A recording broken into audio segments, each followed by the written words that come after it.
विठ्ठल विठ्ठल जय हरि विठ्ठल। दोस्तों, आज हम सुनेंगे श्री विठ्ठल भगवान की अद्भुत कथा और जानेंगे क्यों पंढरपुर की चारों वारी को भक्ति का सबसे बड़ा पर्व कहा जाता है। पंढरपुर के भगवान विठोबा, जिन्हें पांडुरंग, पंडरीनाथ, माउली और हरिनाम से भी पुकारा जाता है, जो सेवा और प्रेम के प्रतीक है। तो एक सवाल उठता है कि विठ्ठल भगवान है कौन? भगवान विठोबा विष्णु के ही स्वरूप माने जाते हैं। महाराष्ट्र के पंढरपुर में उनका भव्य मंदिर है। सालों से लाखों वारकरी पैदल चलकर यहाँ दर्शन करने आते हैं, लेकिन क्या आप जानते हैं कि विठोबा यहाँ कैसे आए और वह एक ईंट पर क्यों खड़े हैं? इससे जुड़ी है एक कथा, भक्त पुंडलिक की कथा। कथा के अनुसार भक्त पुंडलिक अपने माता पिता की सेवा में हमेशा तत्पर रहते थे। एक बार स्वयं भगवान श्री कृष्ण उनसे मिलने आए, लेकिन पुंडलिक उस समय माता पिता की सेवा कर रहे थे। उन्होंने प्रभु से कहा, हे विठ्ठल, कृपया प्रतीक्षा करें, मैं सेवा पूरी कर लूं तो आपकी पूजा करूंगा। और पुंडलिक ने पास पड़ी एक ईंट भगवान की ओर फेंकी और कहा, कृपया इस पर खड़े रहिए। भगवान उसी ईंट पर खड़े हो गए। आइए अब जानते हैं वारी का महत्व। भक्तों की भक्ति का सबसे बड़ा प्रमाण है वारी।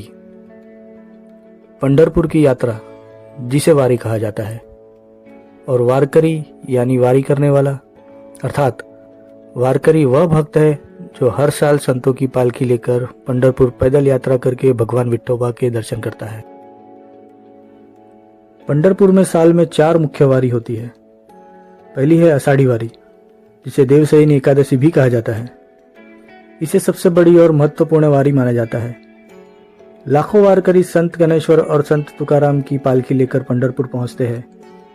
मान्यता है कि इस दिन भगवान विष्णु क्षीर सागर में शयन करने जाते हैं, इसलिए विठोबा के दर्शन विशेष लाभदायी होते हैं। पूरे मार्ग में वारकरी ज्ञानोबा तुकोबा के जयकारे और अभंग गाते हैं। यह वारी कभी कभी 15-20 दिन तक चलती है और इसमें अनुशासन, सेवा और भक्ति का अद्भुत संगम देखने मिलता है। दूसरी है कार्तिकी वारी, जिसे प्रबोधिनी एकादशी भी कहा जाता है। यह वारी दूसरी सबसे बड़ी यात्रा मानी जाती है। कार्तिक मास की एकादशी पर जब भगवान विष्णु 4 महीने का चतुर्मास पूरा करके जागते हैं, तब भक्त पंढरपुर में विशेष उत्सव मनाते हैं। इस वारी को विठ्ठल का जागरण भी कहा जाता है। दीपावली के बाद आने वाली यह यात्रा अंधकार के बाद प्रकाश और आध्यात्मिक जागरण का प्रतीक है। मान्यता है कि इस दिन पंढरपुर में दर्शन करने से सभी पाप नष्ट होते हैं। तीसरी है माघी वारी, जिसे जया एकादशी भी कहा जाता है। यह वारी अपेक्षाकृत छोटी होती है, परंतु भक्ति भाव से भरपूर होती है।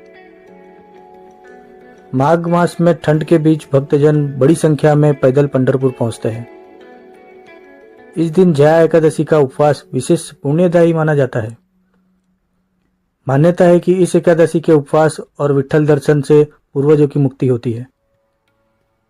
इस समय वारी में अधिकतर स्थानीय और ग्रामीण भक्तजन शामिल होते हैं और वातावरण बेहद सरल और शांतिपूर्ण होता है। और चौथी है चैत्री वारी, कामदा एकादशी। यह साल की पहली वारी होती है और इसे नई शुरुआत का प्रतीक माना जाता है। चैत्र मास रामनवमी का महीना होने से इसका महत्व श्री राम जन्मोत्सव और विष्णु उपासना से भी है। कामदा एकादशी की मान्यता है कि इस व्रत से सभी पाप और पिशाच दोष मिट जाते हैं। वारी में शामिल भक्त विठोबा से अपने जीवन की नई दिशा और सफलता की कामना करते हैं। इस समय मौसम सुहाना होता है और वारी में उत्साह और उमंग की अलग ही छटा देखने को मिलती है। चारों वारियों में भले ही समय और महत्व अलग हो, पर सभी का मूल संदेश एक ही है, सेवा, भक्ति और संत परंपरा का पालन। इस पूरी परंपरा से हमें यही संदेश मिलता है कि सच्ची भक्ति केवल मंदिर या पूजा में नहीं, बल्कि माता पिता की सेवा, समाज की भलाई और निस्वार्थ प्रेम में है। भक्त पुंडलिक ने हमें सिखाया कि जो अपना कर्तव्य निभाता है वही सबसे बड़ा भक्त है। और वारी हमें सिखाती है कि जब हम सब मिलकर भक्ति में जुड़ते हैं तो समाज में एकता और प्रेम अपने आप बढ़ता है। तो मित्रों, पंढरपुर के विठोबा केवल देवता नहीं बल्कि सेवा, भक्ति और प्रेम के प्रतीक है। आइए हम सब मिलकर पुकारें, विठ्ठल विठ्ठल जय हरि विठ्ठल, विठ्ठल विठ्ठल जय हरि विठ्ठल।